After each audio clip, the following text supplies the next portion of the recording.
news and cleaner air, lockdowns around the world have offered a different view of city life. Fewer cars, more pedestrians, and perhaps most noticeable, a greater reliance on the bicycle. Transport via two wheels is clean, cheap, and allows mass travel while maintaining safe distances. Temporary or permanent, is this a rare opportunity to change the way we move around? That's this week on Down to Earth.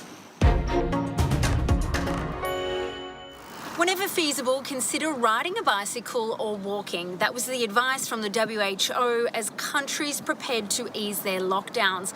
Cities from Bogota to Berlin have been rushing to adapt their infrastructure, including pop-up cycle lanes as an alternative to crowded public transport.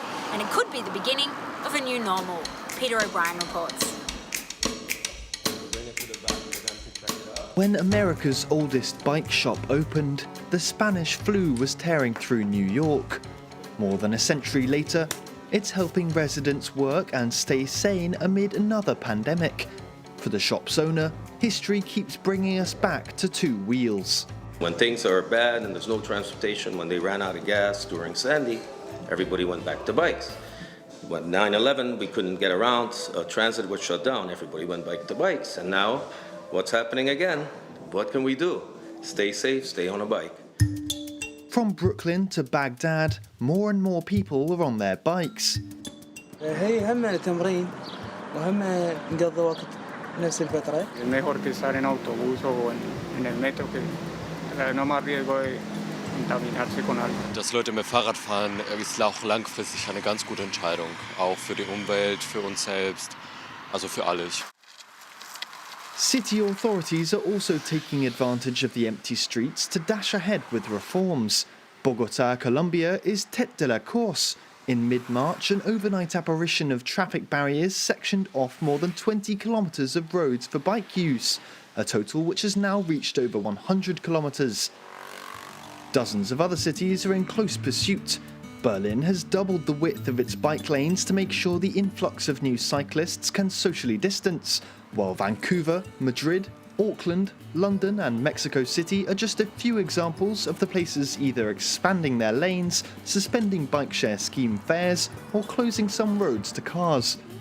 Exciting as all this is for pedal heads, governments have reminded people that you should only get out on your bike if absolutely necessary.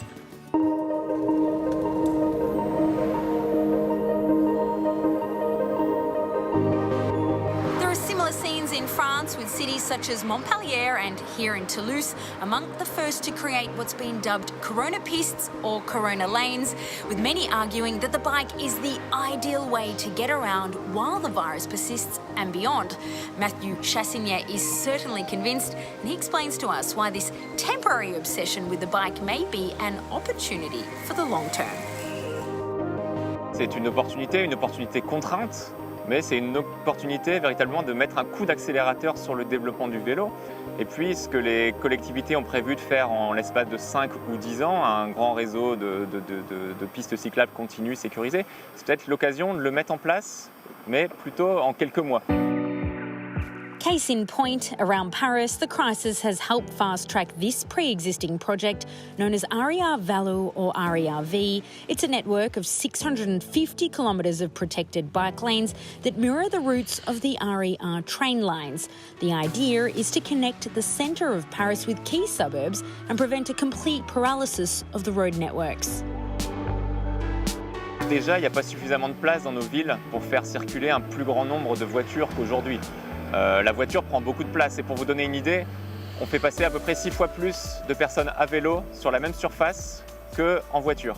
De toute manière, les transports en commun ne pourront pas accueillir autant de personnes qu'avant le confinement, puisque vous allez voir qu'il y aura des mesures de distanciation à l'intérieur des rames, à l'intérieur des bus. Il y aura certains sièges sur lesquels vous n'aurez plus le droit de vous asseoir, etc. Donc on estime que la capacité des transports collectifs, de toute manière, va être au moins divisée par 2.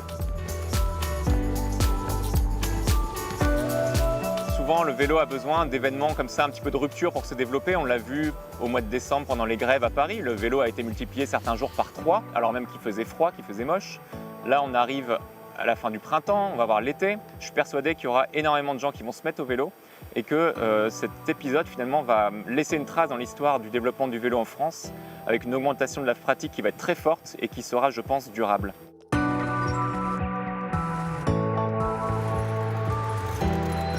That brings us to the end of this week's show. We leave you now with images from Calgary, Canada, a glimpse of a potential future where walkers, joggers, skaters and cyclists take up a greater share of the road.